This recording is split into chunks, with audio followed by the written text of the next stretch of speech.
Welcome in to another edition of the JMU Sports News Podcast. This is a Coastal Carolina preview. I'm Bennett Conlin. Jack Fitzpatrick also here. Changing it up today with how I welcome us in. Okay. And folks, we're talking Coastal. It's rivalry week. This game has been known to be intense for years. And we're expecting another slugfest. And by intense, you mean intense in the scoring department, because I think JMU has outscored Coastal Carolina over the last 3 years, like 210 to 30. Yeah, I think somebody had a fun tweet the other day. It's like every meeting since JMU's come up to the FBS, like Coastal Carolina hasn't scored enough combined points over the 3 games to win any of the one individual game. They're at like whatever they had, 28 or 30, and JMU's lowest scoring output against Coastal the 3 years was 39. That's sad. Last year, 39-7. And it's been a Coastal team that, like, year one we played them, they were playing for the East. Like, they were playing for a lot. I think every year they've been playing for, like, something more than not being the laughingstock of the Sun Belt. Yeah, like, they're never, like, it's not like they're beating 2-10 Coastal Carolina. They're like a bowl team. Every year they're just, like, they're not the Grayson McCall Coastal, even though they had him for like all 3 of the years. But he was right? 2 of the years. Two of the 3 years. He was like banged up and didn't. So they never actually saw him. But like they weren't height of their powers. Grayson McCall playing BYU during the COVID year stuff. So they've been like a decent team. They just haven't been a great team. And JMU's played really well in those matchups. Coastal may be the greatest team to capitalize off that COVID year. Like for sure. The teal turf, they were able to just really capitalize on that. And the fact their baseball team's good, so like you hear the name occasionally like in the summer and you're like, isn't that the team that beat up on Zach Wilson and kind of mugged him a couple of times? Mullets versus Mormons? Grayson McCall just like existing. Every year going into the year, I'm like, they could be feisty. Like, they could just be feisty. And now they don't have a quarterback. McCall. Now they just don't have a quarterback. Which is the funniest thing. Yeah, it's a bummer. Samari Collier, we'll talk with Teagan Brown in a second. He's the quarterback they used during their little 5-game winning streak this year. He's been good and can run the ball. He is out for this game. So he might be able to come back for a bowl game, but he's out for this one. They're going to use a quarterback who's more of a pocket passer. I think it greatly hampers their offense, which likely means JMU wins time of possession by a lot, which it's going to be hard for Coastal to hang in this one. Yeah, so let's catch up with our very special guest this week. Who do we have, Bennett? Teagan Brown. She's a sports director of WMBF News in Myrtle Beach. Ball knower. We talked to her a bit. She will not be at the game. She is home for Thanksgiving in Syracuse, and she's going to watch Syracuse-Boston College, which is some sicko behavior, but good for her. That's not arguably. That's a worse game. Yeah, I was like, that's a tough one to watch. And she's like, yeah, it's going to be disgusting. I was like, all right, take it away, Teagan.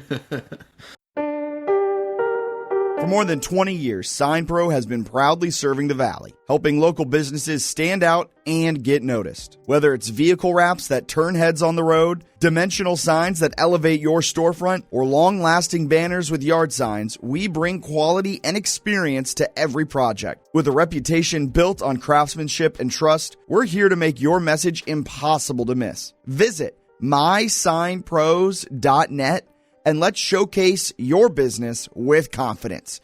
That's mysignpros.net. Love JMU Sports News? Help us keep bringing you the best coverage we possibly can. Support the show and fuel our work at buymeacoffee.com/JMU Sports News. Every cup keeps us rolling all season long. Buymeacoffee.com/JMU Sports News. Big win, huge play. Don't just remember it, wear the moment. Breaking Tea makes shirts that capture the game's biggest highlights right as they happen. Gear up today using the link in the description. College football's back, and it's time to upgrade your game day gear. Right now, claim 15% off at Home Field. The best retro and vintage apparel in the game. Rep JMU in style. Don't wait. Check the link in description to get your 15% off.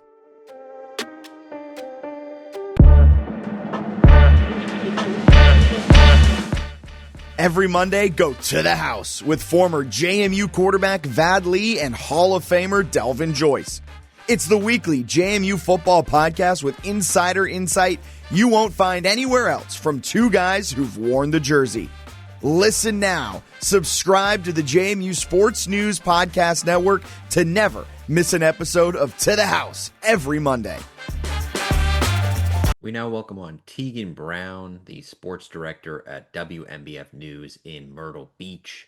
She covers Coastal Carolina there. Teagan, thanks so much for joining us. Of course. Thank you so much for having me.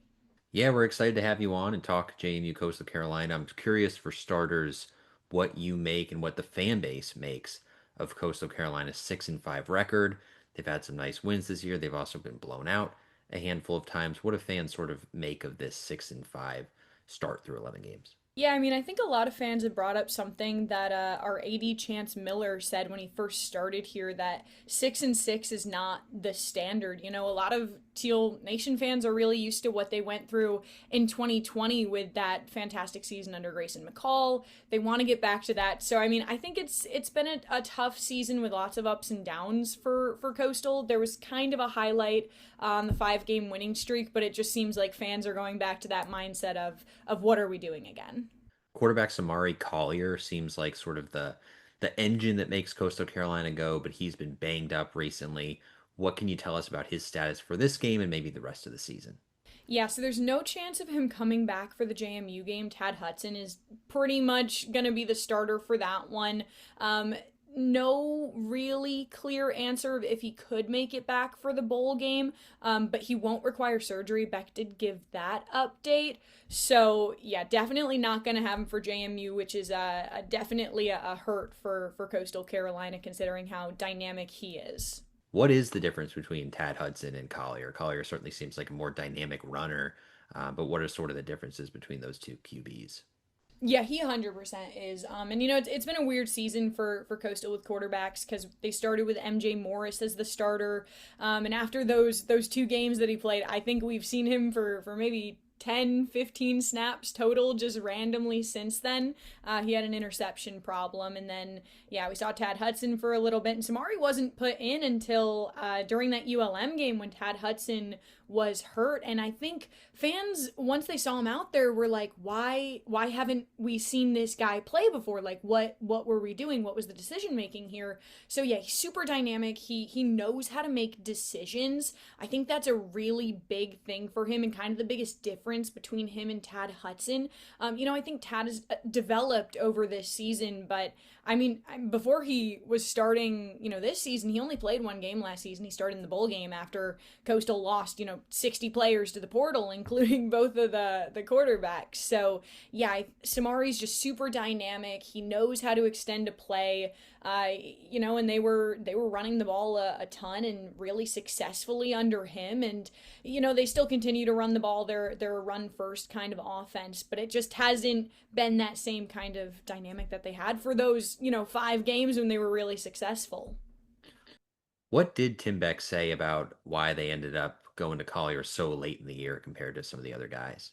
You know, I wondered that same thing, and we kind of asked that in the press conferences, but never really got an answer. I think for Tim Beck, you know, the head coach at Coastal, he's a big, like, trust kind of guy and, like, history kind of guy with his quarterbacks. So, I mean, we asked, like, why are you going with Tad over Samari or MJ again or whatever? And he's like, you know what? Like, we've got Tad, that's our guy, and that's usually his answer. And I'm like, all right, cool answer, Tim Beck.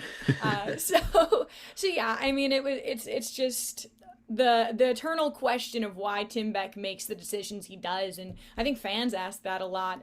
You know, it was funny at one point during the beginning of the season before that App State game, there were a bunch of Twitter accounts popping up of like the Fire Tim Beck tracker, and one of them said, you know what? If Coastal Carolina beats App State this weekend, I'm changing my Twitter name. And then lo and behold, that was a game that Samari started. It was his first game that he started because Tad was injured in the ULM game right before that.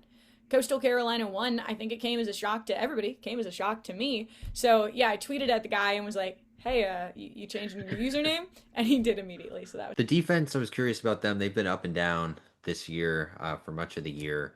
I'm curious what kind of the issues have been there. They've had some games against ULM. They only allowed 8 points. Against Marshall, they forced a bunch of turnovers.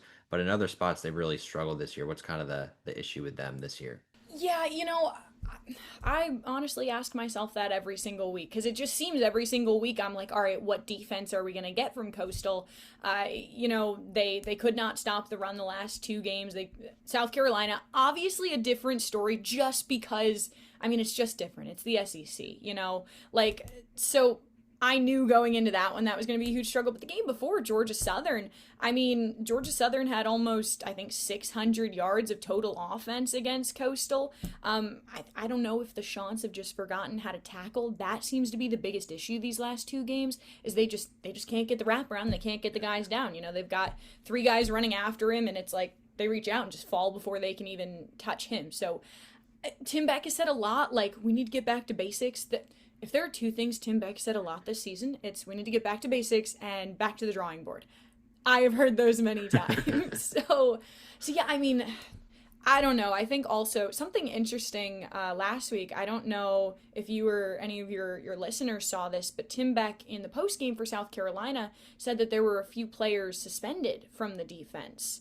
And so, somebody at the press conference yesterday asked him just the status of those guys and what had happened and all that. And Tim Beck just said two are no longer on the team and then one will be reinstated. But it was a violation of team rules. He wouldn't tell us who it was. So, I don't, at the top of my head, know if they were, impact players or, any of that. So I think that was another thing on top of it.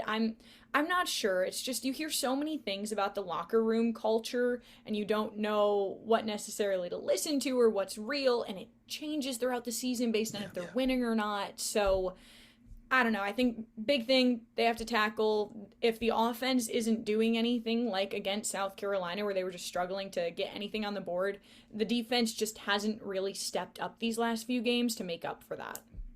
I'm curious too with the fan reaction to Tim Beck, and we mentioned it maybe a little bit earlier, but I had seen those tweets about going back to the drawing board and didn't know what they meant, and now I do. But I'm curious kind of how fans have reacted to him. They haven't been, bad, but they also haven't been maybe as good as some fans, I assume, had hoped. Yeah, I mean, I think Tim Beck's first season here, people, that first season with a coach, you're always like, all right, this is a new team to them, growing pains, all that. But the first season was pretty successful. I think, if I remember correctly, that was my first year here. I think they had 9 wins that season. So, what, people had a lot of hope. And then last year, a 6-7 year, and it was just tough with a quarterback situation where, again, everybody leaves at the end of the year. And I think that's another thing too. I think a lot of fans just continue to blame Beck for, all of those good players leaving, but I don't necessarily share that same opinion because, I mean, it's college football. Every year the team's gonna look different. People need to accept that. Something Beck said, I think at some point last season, he said, every single year I'm building a new team, I'm not building a program. Because you just lose all of your guys. So this year, I think people in Teal Nation are starting to get a little bit annoyed, just whatever words you want to use. Because Beck signed a 5-year contract, and I think a lot of people thought that was way too much as well. We should have done a 3-year or something like that just to see. So yeah, I mean, he gets out in the community, he gets involved with different things, so people like his public presence. I think they just have a tough time accepting what he hasn't done on the field for Coastal. Because again, like I said, just a few years ago, fans were so used to having really successful teams. JMU's favored by a lot in this game, significant betting favorites, but it is on senior day. What do you make of that, and what do you sort of see the Chanticleer's chances of being in this game? Yeah, I think, correct me if I'm wrong, JMU's favored by 3 touchdowns, 3.5, something like that. Yeah. I mean, I knew after that South Carolina game and after the Georgia Southern game and the loss of Samari and everything, it was going to be wide. I think that's pretty accurate. I think, again, if Coastal can figure out how to tackle, that'll really help them. If they can break the O-line. I know that your guys' quarterback is pretty dynamic. Something Beck talked about was just, playing Lenora Sellers last week was a good bit of preparation to get ready for JMU and everything like that. So I think everybody just needs to stick to their assignments. It feels like a lot of guys are going out there, and it feels like they're putting it all on them, and they have to like be successful, and they have to do this, and I think they're overthinking it. Is a really big thing for them. But yes, stop the run, like, and also the offense has to figure something out. I mean, we can't just keep running it up the middle and expecting something different to happen. And I think that's another thing. Fans are just like, we got a new OC this year. Yeah, Drew Hollingshead, he was supposed to be this air raid offense kind of guy. Why are we running it straight up the middle for the third time in the row? So, I think it'll be tough. I mean, I've watched Coastal play JMU. I went to the game at JMU last year. Okay. And saw how your guys' fans were. So, and they were crazy. It felt like an ACC environment. I put out a tweet about that, and all the JMU accounts like picked it up and were like, "Oh my gosh!" Yeah. So that was kind of funny.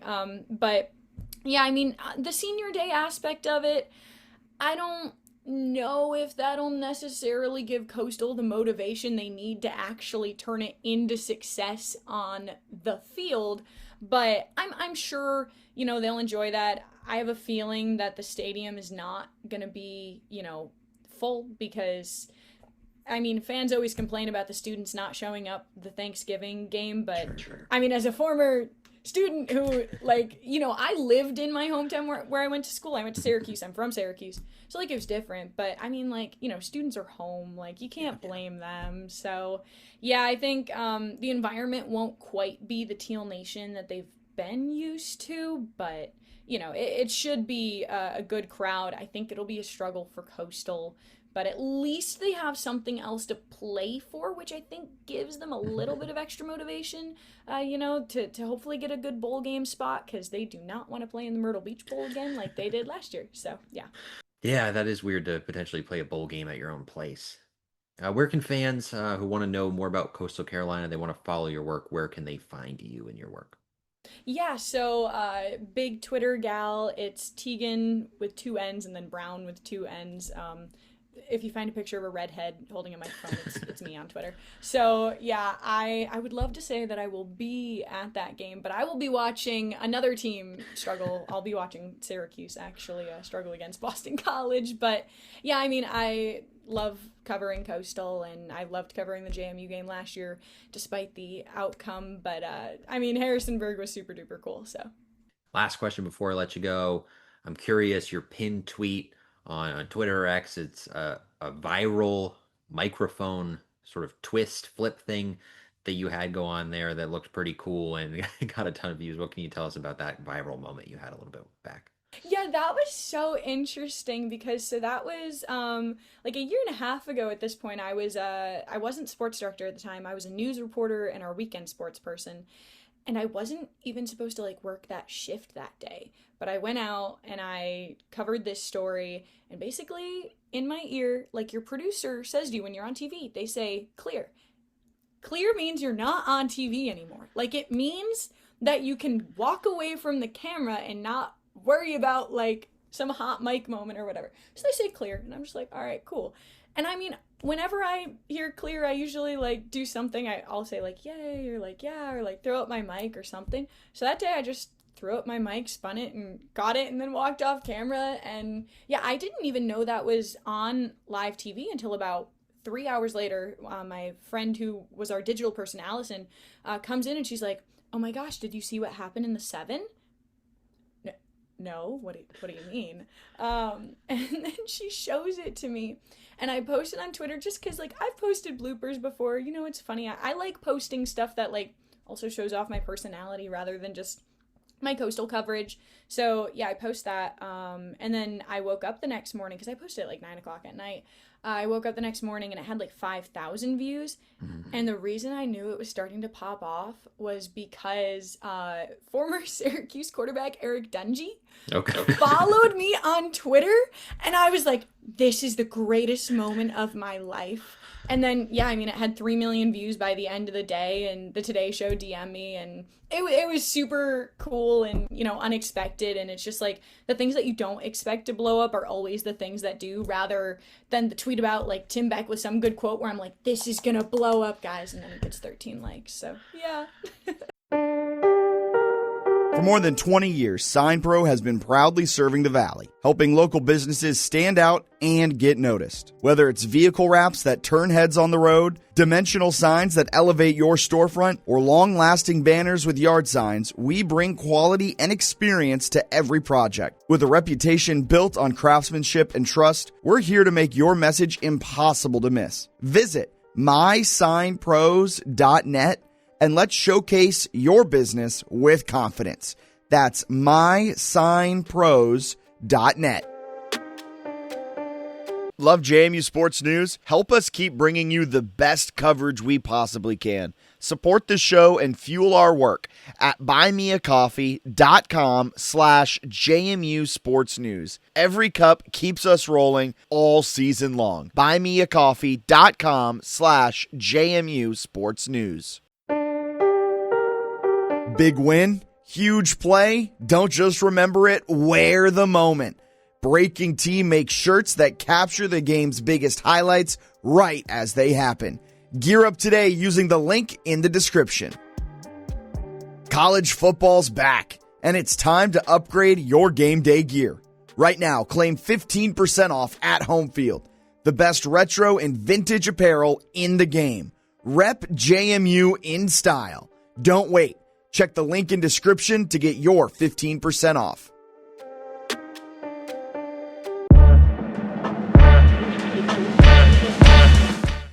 Every Monday, go to the house with former JMU quarterback Vad Lee and Hall of Famer Delvin Joyce. It's the weekly JMU football podcast with insider insight you won't find anywhere else from two guys who've worn the jersey.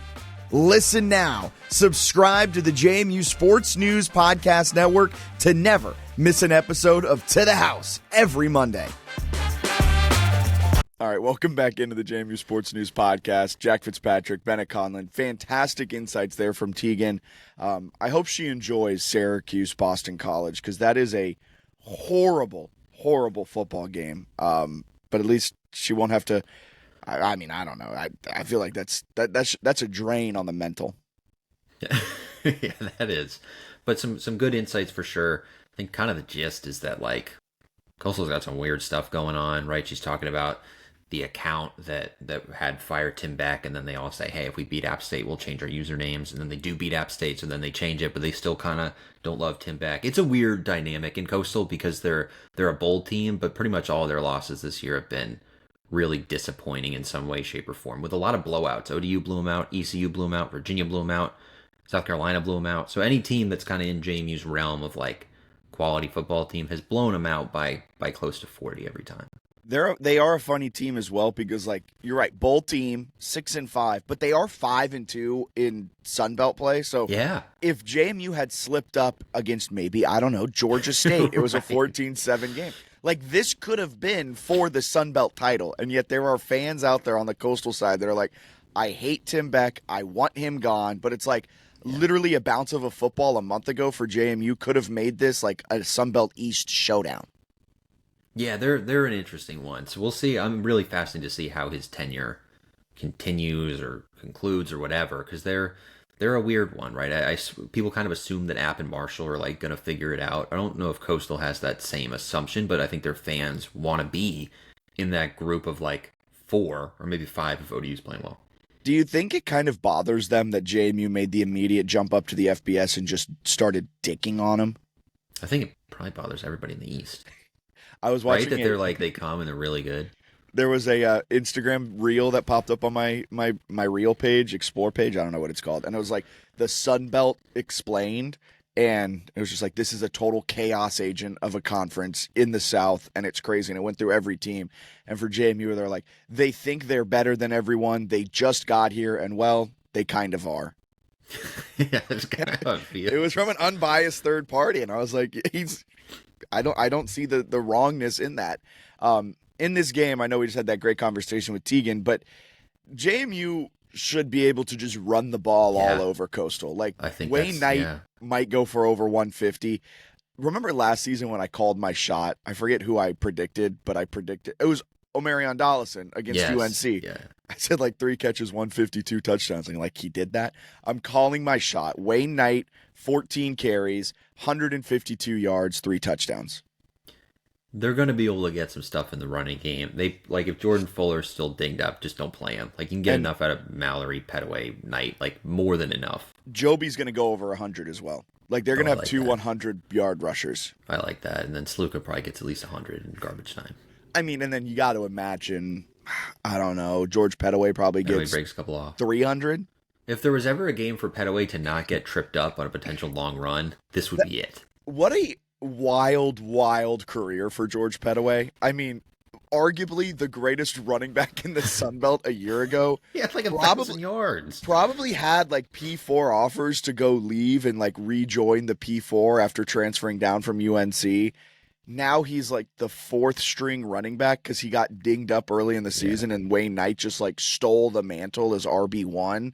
Because it looked like in that Weber State game that I was going to be like George and Wayne splitting 25 carries a game. And now it's like, all right, it's Wayne and Jordan Fuller who are going to be splitting carries. And now Fuller's hurt and they're bringing Joby in like over Petaway. It's very, very interesting. It is. And it's one where like every running back's got to be like watching the film and pretty excited about what could be. And this is one where JMU, I think, does it sway the playoff committee if they blow out Coastal Carolina? No. But it's one where you can make a little bit of like a national statement and get people on your side that, hey, maybe we deserve a little bit more of a look. We'll talk playoff in just a second. But I do think style points the next 2 games matter for perception, even if the committee doesn't care. Like if JMU goes 12-1 and they win the next 2 games by a combined 80 points, it's a really good resume, man. It's 12-1 with a lot of blowouts. You only lost to a P4. There's a lot of pride you could take from that. So this one doesn't technically matter for getting into the Sun Belt Championship or hosting, but staying undefeated in league play, blowing out a division rival. Like there's some good stuff here if they can play well. And it's kind of a test, interestingly enough, because Coastal has run the ball. I know it's going to be a little bit of a different look with their quarterback getting hurt last week or 2 weeks ago. So it'll be a little bit of a different offense than what we've seen over the last like month and a half. But according to EPA per rush, they rank 27th in the nation in EPA per rush. So they're a very efficient running attack. Now, JMU's defense, it's good against the run. They rank 32nd in EPA allowed per rush. But 27th is one of the higher marks they faced off against since Louisville early on in the season. But Coastal's offense overall, even in the midst of their 5-game winning streak, were kind of a fraud because they rank near the bottom of the Sun Belt. They are 4th to last in the Sun Belt in terms of points per drive. So it was never really a real success story from Coastal. It's not like, oh my goodness, they turned things around. They were just finding ways to win in weird ways. Yeah, that's pretty much what was happening. And I think it is fun to look at their rushing attack. And it's just like Collier's stats compared to some other guys in terms of like what he's doing with it was all per Collier. play. Like guy's awesome, man. Like he's really doing some stuff. So it could get ugly in this one would be my read. Yeah. So it should be a fun way to finish out the season. Maybe another blowout win. And I think so. Keep the good times rolling against Coastal Carolina. And you can talk a lot of junk if they win by a lot on the internet about like how they belong and the G5 spot. I think it's gonna be a very fun weekend for narrative building. Can I share an intrusive thought as we transition over to college football playoff? Please do. I think I know what it is. All right. First, before we get to that intrusive thought, quick ad break, and then I've got a intrusive thought I have to share with you. That's radio tease, man. That's just pure class. For more than 20 years, SignPro has been proudly serving the Valley, helping local businesses stand out and get noticed. Whether it's vehicle wraps that turn heads on the road, dimensional signs that elevate your storefront, or long-lasting banners with yard signs, we bring quality and experience to every project. With a reputation built on craftsmanship and trust, we're here to make your message impossible to miss. Visit mysignpros.net and let's showcase your business with confidence. That's mysignpros.net. Love JMU Sports News? Help us keep bringing you the best coverage we possibly can. Support the show and fuel our work at buymeacoffee.com/JMU Sports News. Every cup keeps us rolling all season long. Buymeacoffee.com/JMU Sports News. Big win, huge play. Don't just remember it, wear the moment. Breaking Tea makes shirts that capture the game's biggest highlights right as they happen. Gear up today using the link in the description. College football's back, and it's time to upgrade your game day gear. Right now, claim 15% off at Home Field. The best retro and vintage apparel in the game. Rep JMU in style. Don't wait. Check the link in description to get your 15% off.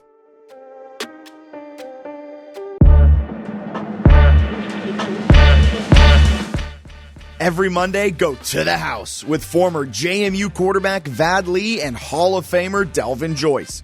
It's the weekly JMU football podcast with insider insight you won't find anywhere else from two guys who've worn the jersey. Listen now. Subscribe to the JMU Sports News Podcast Network to never miss an episode of To the House every Monday. My intrusive thought. I don't want JMU to make the college football playoff. It is going to be so much fun as an entire offseason being like, we wouldn't have been blown out. Like, come on. like throw back to the Liberty year when the lawsuit doesn't happen, all that. The coulda, woulda, shoulda was so much fun. Like, Liberty gets just taken to the woodshed by Oregon. Bo Nix throws for 7,000 yards. Liberty loses by 700 points. And JMU fans could sit back and be like, wouldn't have happened to us. We're freaking good. Liberty sucks. And for now in the college football playoff, it's like, all right, like, if we don't get in, well, we should have got it in. The committee doesn't respect us. We wouldn't have been blown out like Tulane, who lost their freaking coach the week before, or North Texas, coaching with a dumb coach. So my intrusive thought, it would be awesome to make the college football playoff. Yes, you're right, though. But you're right, though. Like, it's not that bad to go 12-1 and get snubbed. It's actually a kind of good place to live. That's also why this whole year I've kind of been in the mindset of like, I just want to win the Sun Belt East. It's also hilarious to me, and this might be like a parallel conversation, not fully what we were just talking about, but like the JMU fans on Twitter who are like tweeting, we got to get out of the G5. The disrespect is crazy. Take us to the P4 now. We have never won a Sun Belt title. This is our first year winning the East. Have never made like a good bowl game. The Armed Forces Bowl and Boca Raton Bowl are fine bowls, not great bowls. We're 1-1 in bowl games. Like, the fact that JMU fans are like, take us to the P4 now. It's like, what? It's also, of course, they would do that if they were invited. Right? It's not like the ACC is like, hey, we'd love to have you right now. Are you coming in? And we're like, no, we're Sunbelt for life. Like, that's not what's happening. Like, yeah, if the Big 12 came and said, hey, we want to add a team, JMU would have like run out the door and they'd like knock Keith Gill over on their way out, right? Like, they would absolutely do that. No one's questioning that. It's not an offer. So just keep winning, keep becoming nationally relevant. You could probably finish the year if you go 13-1 in the top 15 of the AP poll, which is kind of cool. Like, that's kind of cool. So just keep doing stuff. Keep being in the conversation. And you do that by winning big here. And then there are some scenarios where you get back in the playoff mix this weekend. What's the scenario? Let's break it down. Because JMU left off of the college football playoff committee's top 25 again. Yes. Disrespecting the damn G5, if I say so myself. But so they get left off. What's the scenarios? The floor is yours, Mr. College Football Playoff. All right, you got two. You got ACC chaos, and you got American chaos. So American chaos we'll start with because you're probably going to know if it happened or not by Friday night. So Navy plays Memphis on Thursday. I think you need Navy to lose here because if Navy wins out and somehow plays in the American title game, they could end the year going win over South Florida, win over Memphis, win over like Tulane. That's a pretty nice 3-week stretch for the committee to be like, hey, you're the American champ. You lost to North Texas, I think on the road in a competitive game. And then you lost to Notre Dame in not a competitive game, but your starting quarterback wasn't there. I think they would put 2-loss Navy in because their wins would be good. Navy's overrated. Navy's not a great team. But anyway, I still think they would put them in. So I think you need Navy to lose to Memphis, and they are like a 6-point underdog, roughly. Certainly possible. And then on Friday, You have North Texas with their coach is Oklahoma State's coach officially.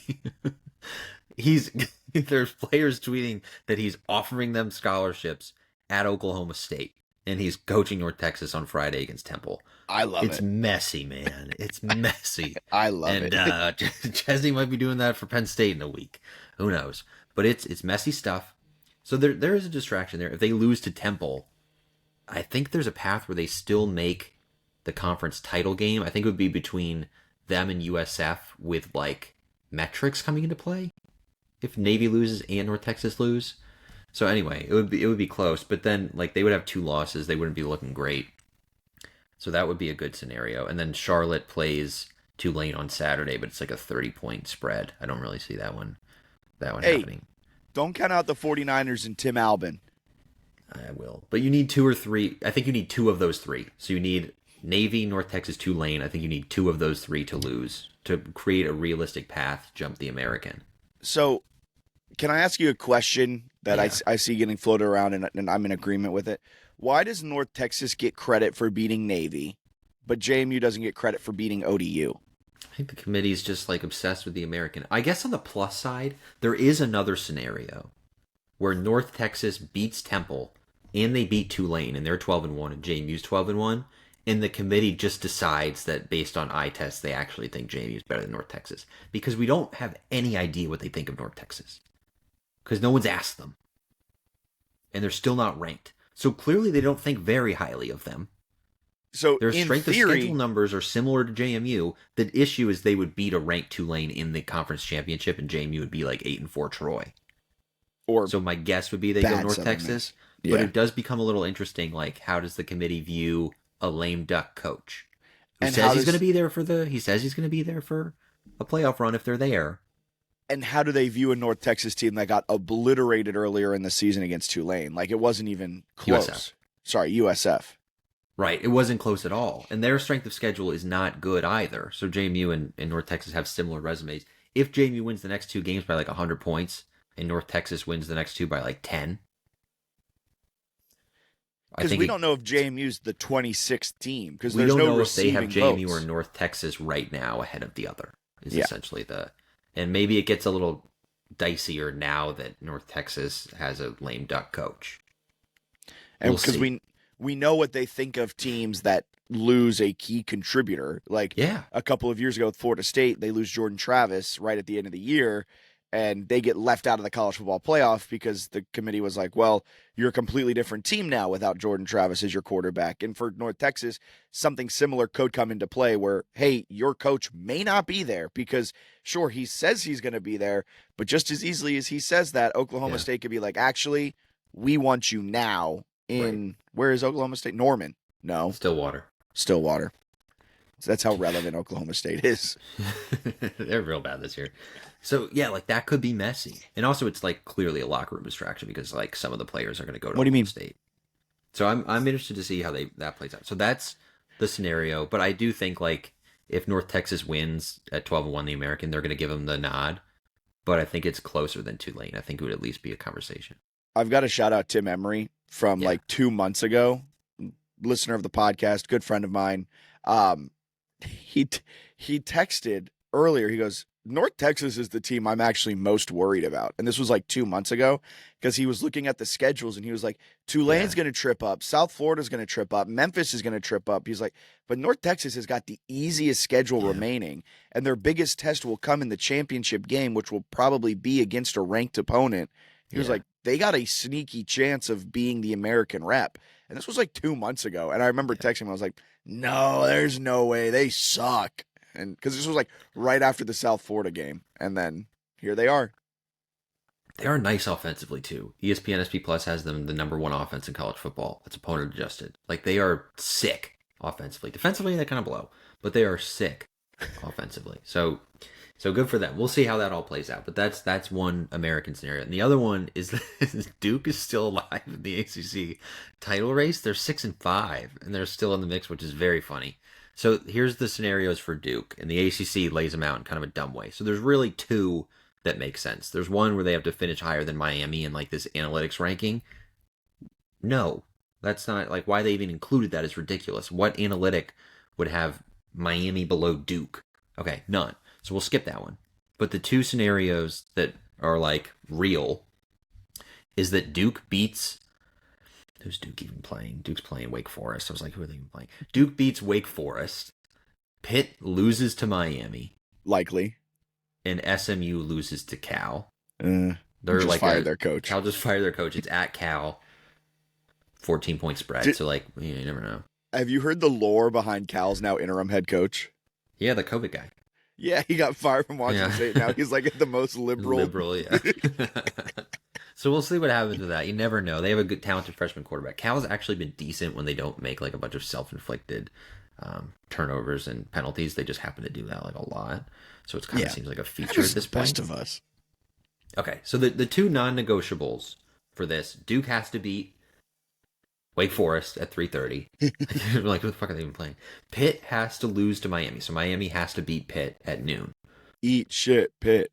Yeah, which Duke is favored over Wake Forest by like 1.5, and Miami's favored by close to a touchdown against Pitt, so it's not impossible. So either SMU loses then in the late window to Cal, or UVA loses to Virginia Tech, and North Carolina beats NC State. So they're both, like, neither of those are particularly likely scenarios, but there are two scenarios where... And that would mean Duke is in the ACC championship game against who? It would either be SMU or UVA, is my understanding. So you could potentially have, like, if SMU loses and UVA wins, and like the Duke scenario works out, you could have Duke, UVA. If UVA wins, they're in the playoff. If Duke wins, as they finish the year 8-5 with a loss to UConn, a loss to Tulane, and then a bunch of other ACC losses, they're not getting in. They would have to get in.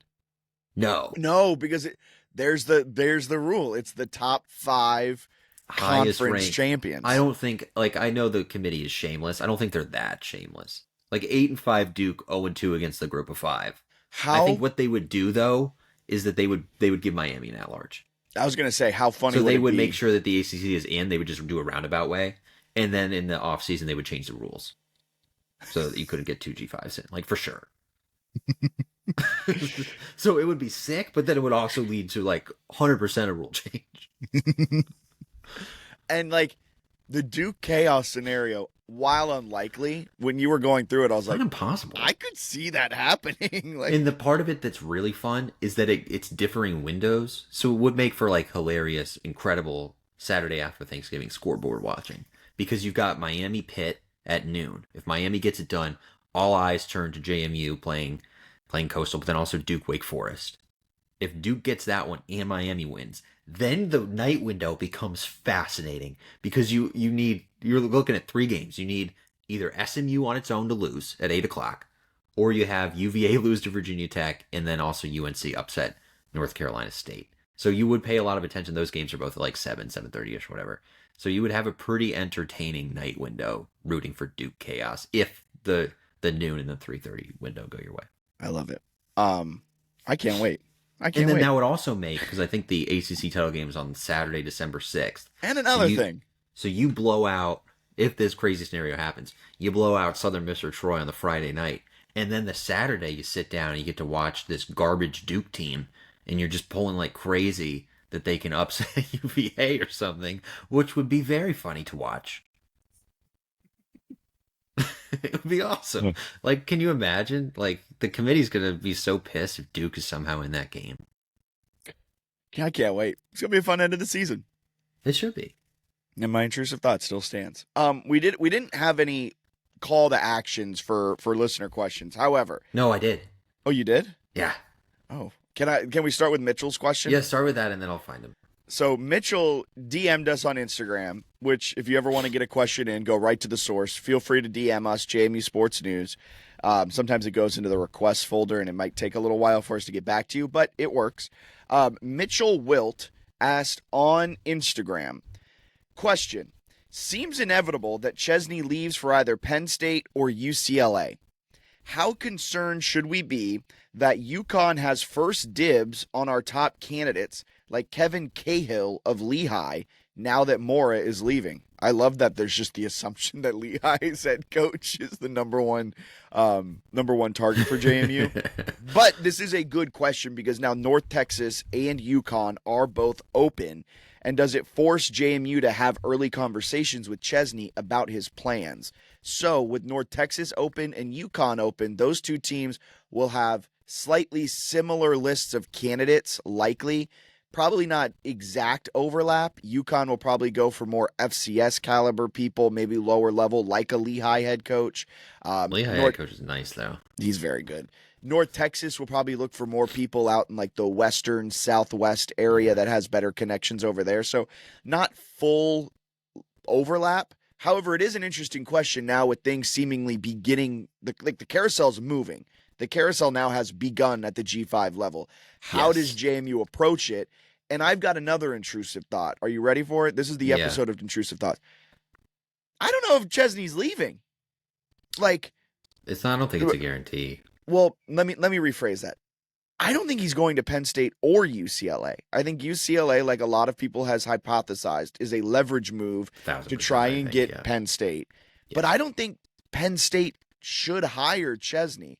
And I'm still in the boat that I think Chesney will likely be poached by whoever's going to have their coach poached by this first wave of the LSUs and Floridas and Penn States and UCLA. Like this first wave will poach coaches, and then those poached coaches will then poach Chesney. That's my thought. Yeah, it's going to be fascinating. He needs to, he's trying to play it right where he can have an opportunity probably to get one of the biggest jobs in college football with a gigantic paycheck. But he also kind of has to, for the teams, for JMU, for whoever he could leave for, he kind of got to make a decision at some point soon. Right? Especially because signing day, even though December 3rd, right? Doesn't really exist anymore, but still kind of exists. Yeah, it's December 3rd. So you got the early signing day, and then you're going to have to start working on the portal and figure out how much money you have to go into the portal. Because the portal window is open in early January, but players are already announcing that they're going to be in the portal. So you can already have an idea of people you would like to get, even though they might not be technically in the portal. They're in the portal. So, yeah, we'll see what happens. It's going to be nuts. If Penn State does hire him, they're going to want to announce that pretty soon. So, and you can't say no to what would be your employer. If they want to announce it and you want to be their head coach, you just got to do that. Unless you're like, hey, I don't like that look. I'm not going to you unless you let me do it my way. But that leads to the question, do you think JMU's having backroom conversations with Chesney right now? Yeah, I think they probably have been for months, honestly, or at least weeks. Roan, in that athletic story, he's been talking to him about a possible extension. He's been talking to his agent about it. So that's on the table. If he doesn't agree to that, I'm sure they have a list ready.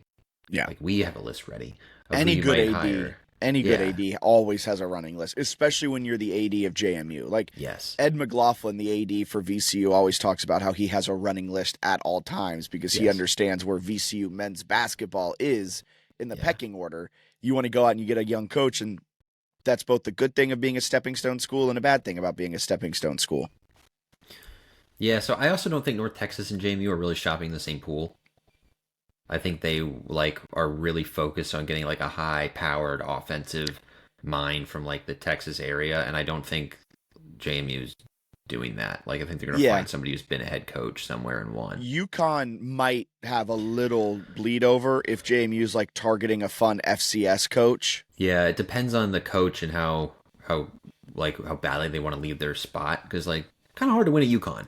Yeah, Jim Mora Jr. did an excellent job. Yeah. Also, tells you a lot about the state of UConn that he chose Colorado State. Yes. A very, in theory, lateral move, but it only feels lateral because of what Jim Mora Jr. has done.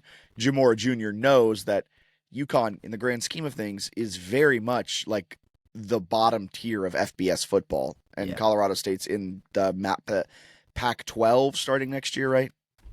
Yes. So that's interesting. All right, here's a question from Dirty Bird that goes into this a little bit. Is Chesney 100% gone, or do you think there's any chance to retain him another year? Where do you think he ends up? And lots of Penn State buzz, but I don't see them firing Franklin for Chesney. And then a bonus is if Hitchler is Hitchler retainable, and if not, will he go with Ches or do his own thing? I think Hitchler is going to be highly sought after by P4s to jump back into the DC ranks up there. Yeah.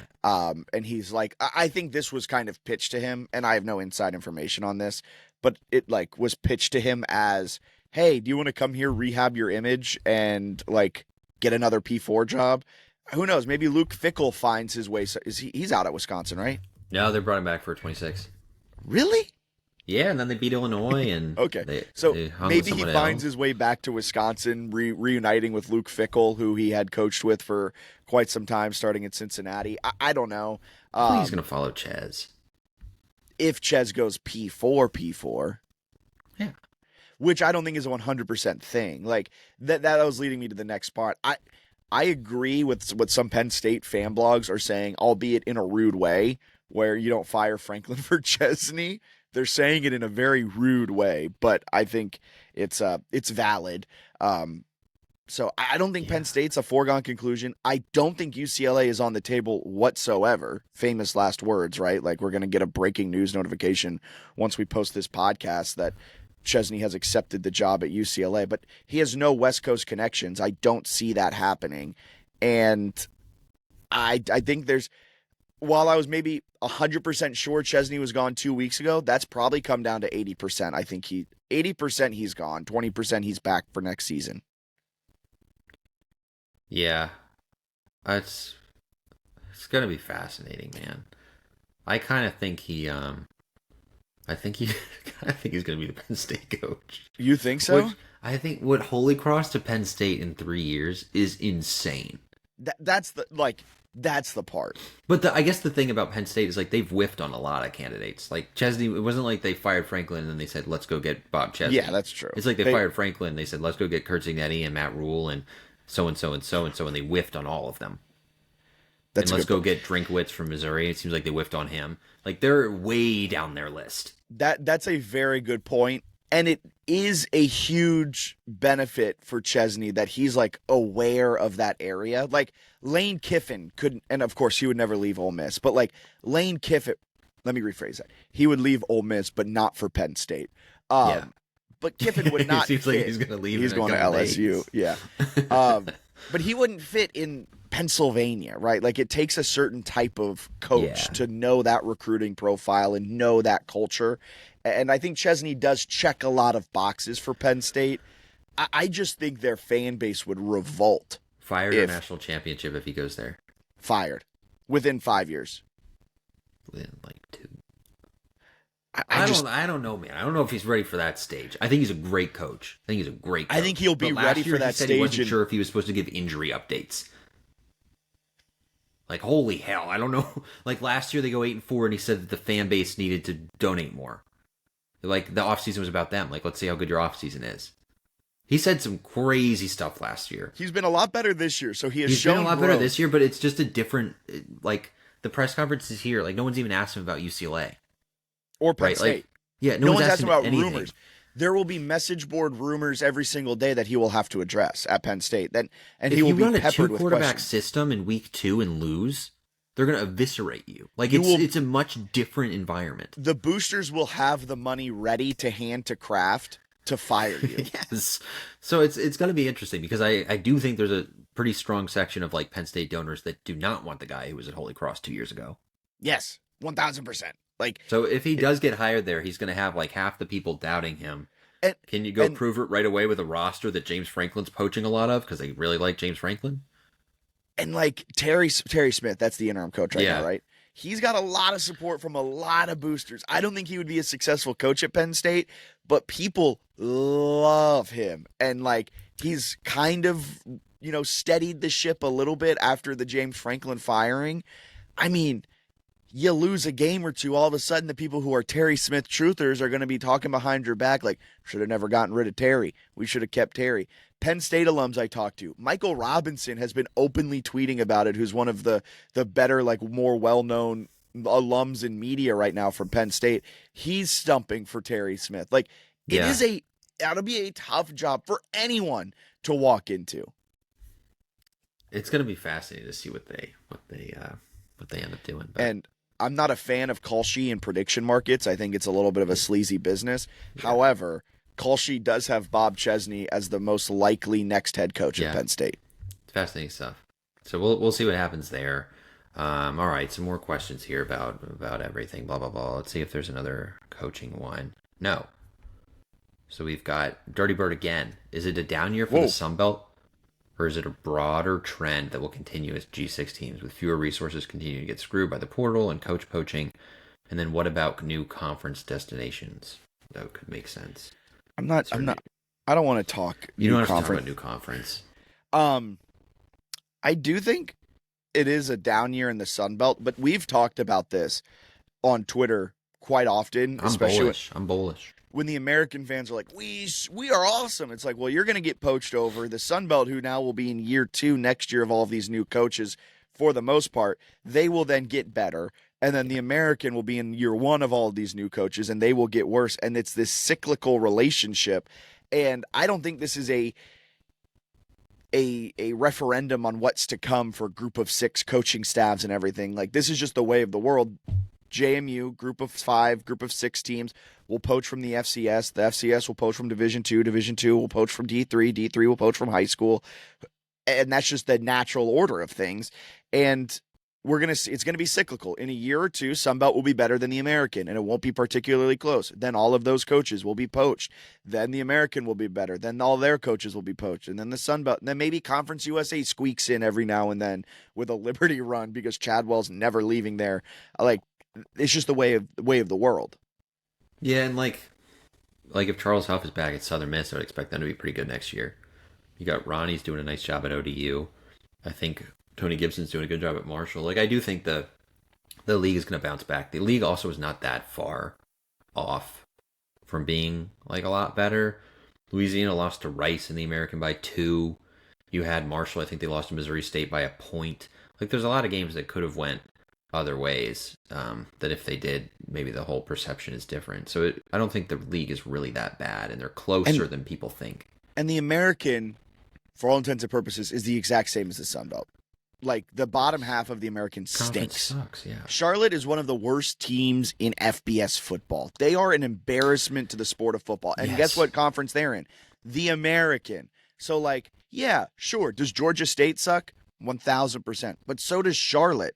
Like, you just need another couple of teams. You need like what the American has, which is like 3 or 4 teams that are like had been in playoff contention at one point or another. That's where where I guess the Sun Belt was lacking, right? It was JMU, and they have ODU playing really well. Yeah, but they still have a loss to Marshall, where if they were 10-2, maybe it looks a little different.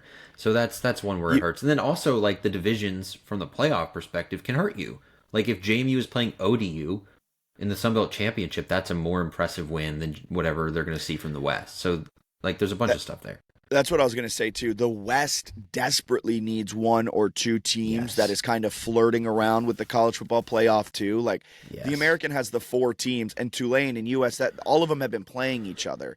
It could almost be a benefit for JMU or the Sun Belt East and the Sun Belt West with the fact that you could have 2 college football playoff teams that meeting in this conference championship showdown, and they haven't played each other in the regular season, so they haven't beat each other up too much. Like, if Texas State lived up to its preseason hype, a Texas State JMU showdown in the Sun Belt Conference Championship would feed families because Texas State would have been in the college football playoff conversation the entire year, and then all the eyeballs are on that Friday night game. So the West desperately needs to meet the East, at least with 1 or 2 teams. Because if it's JMU, ODU, and Marshall as like the 3 best teams in the East, the West does not have a similar trio. Yes. And partly because they've had their coaches poached, right? Like, it doesn't help, Like Louisiana, Billy Napier, he built them up, then he left. John Summerall, maybe the best coach in the Sun Belt during his time there. Like, him and Kurt Signetti were neck and neck, and he's gone. And they haven't been able to replace him with solid coaches. Where Marshall moved off from Charles Huff, replaced him with a good coach. JMU lost Signetti, replaced him with a good coach. The East just seems more put together. Yes, I would agree with that. I think the West is going to be an interesting thing to monitor because if you talk about realignment, you do not want to lose playing those East teams. But yeah, like the West needs to step the fuck up. Like, Yeah. All right. I got a question for you. This is from DJ Festivus. oh yeah, Where's the college game day location in Conway? LOL. Just kidding. That was a good joke. That's a good one. that was. Yeah, I appreciate you. I think they're at Myrtle Beach. I think they're on the sand. Will Wayne Knight get 1,000 yards rushing and 500 yards receiving for the year by the end of this game? No, How many yards does he need for both? he only needs like 34 yards for 1,000 yards rushing. So that I feel like is a foregone conclusion. He'll get. He's at 368 receiving yards. I don't think. Could you imagine if they just do jet passes to him? Right. So I don't think he'll get there rushing. He'll definitely. Receiving. I think he'll get there rushing, and then receiving, he might be able to get there by the end of the year when you include like conference title and bowl game if he plays. This question's from Don Alexander. Is College Game Day coming to JMU for the Sun Belt Championship game? Yeah, it's gonna. I think I heard that 2026 is just gonna be on campus all year. Yeah, just JMU, just Wilson Hall the entire time. Do you have a favorite JMU uni combo from this season? Will Myrons is asking. I feel like they rocked a gold early in the year, gold helmet, gold pants, Yeah. purple that I liked. Yeah, sure. I can't really remember them that well. I'm not a big uniform guy. That's fair. You're Like like they're- Signetti. Like they're cool when you get a cool one, but like Yeah. Nah. Dirty Bird gave us a lot of questions this week. How many seats would you like to see Bridgeforth expansion go to, Dirty Bird? Don't care. No, I don't know. If you're going to expand, right? You can't go from 25K to like 3,000. You've got to go from like 30,000. Of course you can. That'd be sickening. 30,000. You just rip out all the seats. All premium seating.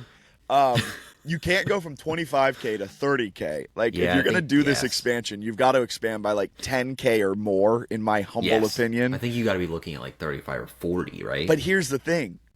Does the fan interest match that? I don't like, know that it does. For a middle of October game, does it match that? I don't know.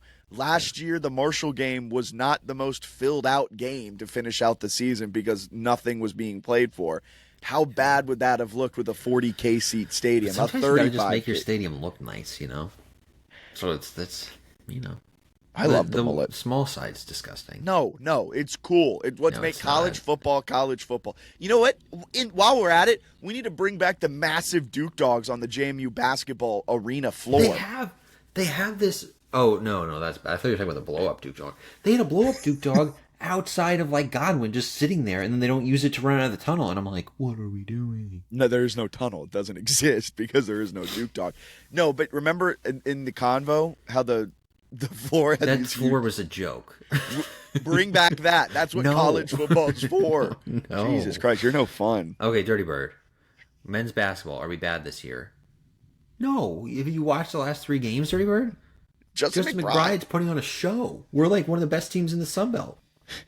Does that mean they're good? No, but they're not bad.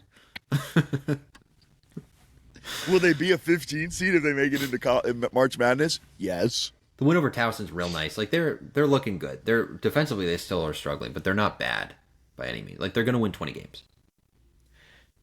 They'll be fun. And none of this matters. Like none of the non-conference matches. They're not getting No. an at-large. And So Spradlin doesn't give a shit about it. no, they got to get better on defense, though. They suck at defense. Yeah, Wash Duke Dog asked about UNT. We kind of already talked about that. The odds are question mark because we truly don't know how the committee Yeah. views North Texas. And we don't know how the committee views JMU either. I think it is interesting that, like, if North Texas had Eric Morris staying and they were just kept winning, I think they'd definitely be in. I think it becomes a little more interesting now that the coach is lame duck, both for how they're going to play and then how the committee is going to view them. Although that could change again in days when Chesney takes Penn State and JMU becomes lame duck. So interesting. It's also gross. It's gross, and I hate it. I hate the system. Like the fact that North Texas is like maybe a playoff team, and everyone's like, "Wow, Drew Mestemaker is going to be so good in the Big 12." And it's like he's also good in the American, and they might play a Big 12 team in the playoff or an SEC team in the playoff. Like, why don't we focus on that when he actually fucking gets there, man? What a joke! What a disgusting system this is. We need Delane bad. I need a guy who wants to be at the school. We'll get to that in a couple weeks, but goddamn. Let it out. Let it out. We knew Chesney wasn't coming for a long time. So I'm not surprised. I will be surprised if he takes the Penn State job. Okay. Would you be surprised if he took the UCLA job? Yeah, because I think that would be dumb as hell. I think I would be less surprised, though, if he took the UCLA job than if he took the Penn State job. Yeah, the Penn State one doesn't... I love Bob. I think he's a great coach. I think he might get eaten alive at Penn State. I think he needs a year at like a P4 that cares, but doesn't Penn State care. He would go from 25,000 seats on Saturday to a whiteout under the lights in Happy Valley, 100,000 fans screaming, questioning every play call. That's just a tough jump for anyone. It is. And they can recruit there. They get a lot of talent. Their non-conference schedule next year is easy as shit. I don't know exactly who their conference opponents are, but like Cignetti benefited a lot from first year. They didn't really play anybody in the Big Ten or in the non-conference. He also benefited a lot that Mark Cuban opened up his checkbook and said, "Here's an NIL war chest," and Kurt Cignetti was coaching a G5 All-American team already that he could just bring them all over. And he had some guys that I think translated to Indiana better than some of the current JMU guys might translate to Penn State. I think some of them would be very good. But I don't know. It wasn't he didn't bring over they're not winning at Indiana, no offense, because he brought over Kalon Black. It was because he brought over the guys in the trenches. And it's and D'Angelo Pons. And I don't know that they have that kind of star power this year. They just seem like a really complete unit. Fair. And it helped that Cignetti hit home runs on his 2 transfer QBs and Curtis Rourke and now Fernando Mendoza, who's going to win the Heisman. Yes. So if you do miss it all, because Chesney's thing has been that he goes lower level guys, and that's his portal philosophy. You're probably not doing that at Penn State. Your Penn State thing is I want to go get the best guys in the portal. And so getting high school recruits. It's different than what he's been doing because it's not he's not about to scavenge St. Francis's roster and be oh, here we go. Because then Penn State fans will be what are you doing? He's got to go get guys who are playing at Florida or something. Pim Jagger asked, a down year in the Sun Belt is contributing to the argument to keep the Dukes out of the college football playoff. Does JMU's football program's aspirations it might be ultimately... All right. I like what to call him Mick Jagger. Okay. Does JMU's football program aspirations ultimately drive a move out of the Sun Belt, even if it's a great fit geographically for most other sports? I don't know. Something realignment's coming, right? Realignment's coming. You said it earlier. You need an invite to move. Yeah. JMU doesn't have one of those. Also, JMU's never won the Sun Belt. JMU's never made the college football playoff. Destroyed ACC good. I don't know. I do love playing App and ODU and Marshall. And the move up to the FBS, you say this all the time, is to play meaningful games in October and November. Yeah. And JMU has been playing meaningful games for the last month. It's been great. It's fun. And they got Washington State in, and they had a Marvel superhero day.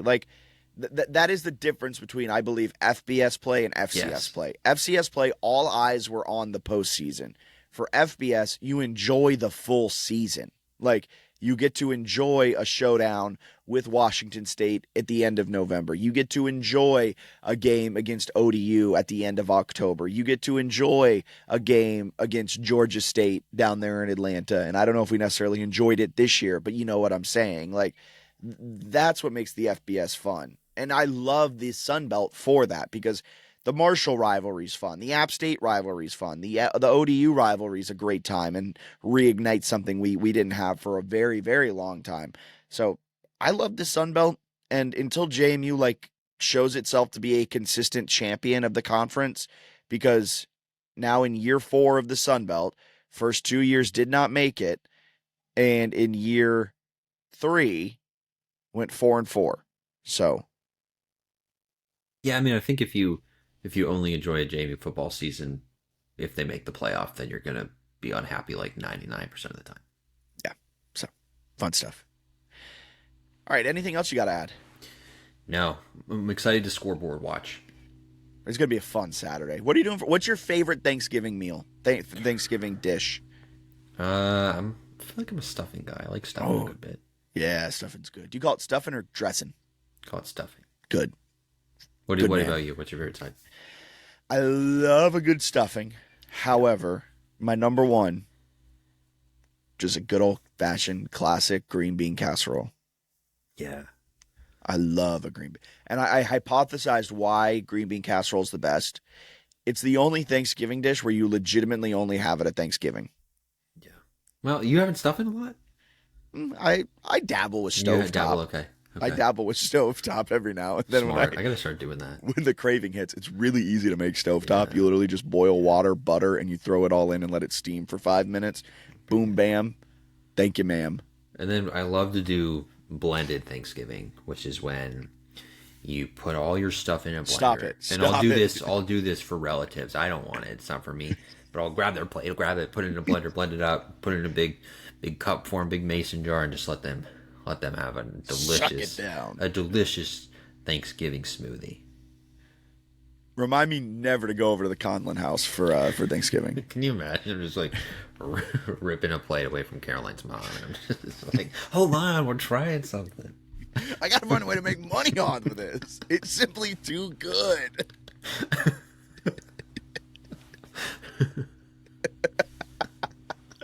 We're all trying to figure out who did this. What if this podcast just devolved into Tim Robinson's sketches? That's a good idea. Just start quoting them. All right. Have a great day. Great pod. Oh, wait. I should plug some stuff. Buy me a coffee. Yeah. buymeacoffee.com/JMU Sports News. We appreciate all of the coffees that have been bought for us this holiday season. Goes a long way, helping us power our Sunbelt Championship trip, which we are trying to plan a live podcast around as well. If you want to see a live podcast, please express interest in it, because if no one is going to come to it, there's no point in doing it. However, if there is interest in going to a live podcast, either pregame, postgame, we're thinking maybe a postgame tailgate live pod. That could be a lot of fun. But express your interest, tweet at us, DM us, wherever it is, Instagram, Twitter, and buymeacoffee.com/JMU Sports News. We're on Twitter, Facebook, Instagram, Blue Sky, and YouTube. JMU Sports News. It's the place for everything. And JMUSportsNews.com. That's our home on the web. And while you're at it, be sure to subscribe and rate our podcast on Apple and Spotify podcasts. It helps us grow. It helps us reach new listeners, and we appreciate it all. And we always get a chuckle out of reading the reviews. If you leave a funny review, if you leave a nice review, we'll read it on the podcast. It'll be a good time. Have a wonderful rest of your day. Have a happy Thanksgiving as well. Enjoy your turkey. If you have turkey, enjoy your ham. If you have ham, enjoy your turducken if you're rich. And we'll talk to you guys next week.